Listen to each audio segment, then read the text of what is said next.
Jorinda and Jorindel. There was once an old castle that stood in the middle of a deep, gloomy wood, and in the castle lived an old fairy. Now this fairy could take any shape she pleased. All the day long she flew about in the form of an owl, or crept about the country like a cat. But at night she always became an old woman again. When any young man came within 100 paces of her castle, she became quite fixed, and could not move or step till she came and set him free, which she would not do till he had given her his word never to come there again. But when any pretty maiden came within that space, she was changed into a bird, and the fairy put her into a cage, and hung her up in a chamber in the castle. There were 700 of these cages hanging in the castle, and all with beautiful birds in them. Now, there was once a maiden whose name was Jorinda. She was prettier than all the pretty girls that ever were seen before, and a shepherd lad, whose name was Jorindel, was very fond of her, and they were soon to be married. One day they went to walk in the wood, that they might be alone, and Jorindel said, "We must take care that we don't go too near to the fairy's castle." It was a beautiful evening. The last rays of the setting sun shone bright through the long stems of the trees upon the green underwood beneath, and the turtle doves sang from the tall birches. Jorinda sat down to gaze upon the sun. Jorindel sat by her side, and both felt sad.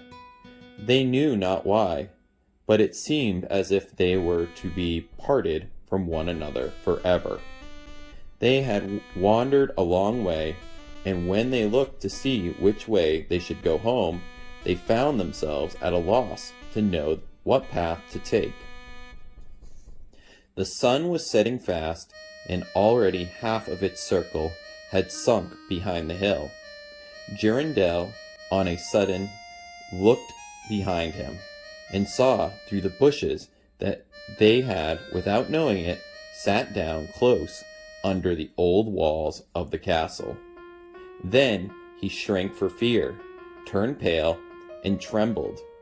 Jorinda was just singing. A ringdove sang from the willow spay, well a day, well a day. He mourned for the fate of his darling mate, well a day. When her song stopped suddenly, Jorindel turned to see the reason, and beheld his Jorinda change into a nightingale, so that her song extended with a mournful jog, jog. An owl with fiery eyes flew 3 times round them, and 3 times screamed, "Woo, woo, woo."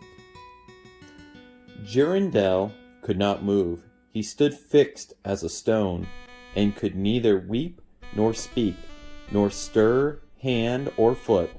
And now the sun went quiet down. The gloomy night came. The owl flew into a bush, and a moment after the old fairy came forth, pale and meager, with staring eyes, and a nose and chin that almost met one another. She mumbled something to herself, seized the nightingale, and went away with it in her hand. Poor Jorindel saw the nightingale was gone, but what could he do? He could not speak. He could not move from the spot where he stood. At last the fairy came back and sang with a hoarse voice, "Till the prisoner is fast, and her doom is cast, there stay, oh stay, when the charm is around her, and the spell has bound her. Hie away, hie away." For a sudden, Jorindel found himself free. Then he fell on his knees before the fairy, and prayed her to give back his dear Jorinda. But she laughed at him and said he should never see her again. Then she went her way. He prayed, he wept, he sorrowed, but all in vain. At last he said, "What will become of me?" He could not go back to his own home, so he went to a strange village and employed himself in keeping sheep. Many a time did he walk round and round, as near to the hated castle as he dared go, but all in vain. He heard or saw nothing of Jorinda. At last he dreamt one night that he found a beautiful purple flower, and that in the middle of it lay a costly pearl. And he dreamt that he plucked the flower and went with it in his hand into the castle, and that everything he touched with it was disenchanted, and that there he found his Jorinda again. In the morning, when he awoke, he began to search over hill and dale for this pretty flower, and 8 long days he sought for it in vain. But in the 9th day, early in the morning, he found the beautiful purple flower. In the middle of it was a large dewdrop, as large as a costly pearl.